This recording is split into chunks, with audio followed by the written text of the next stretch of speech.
Viljandi raekoda, jugendstiilis hoone, kellatorniga ja ilus valge.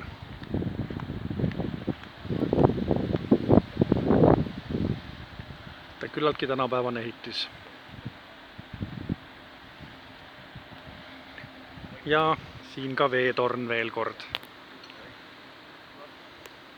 Oma täies pikkuses remonti tehakse. Ja kunagi oli Viljandi kultuurikolledž, oli selles kollases majas.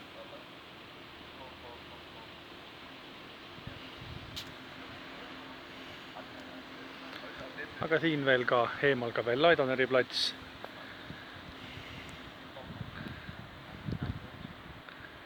Ja siin selline lipuväljak, linnavalitsuse lipuväljak.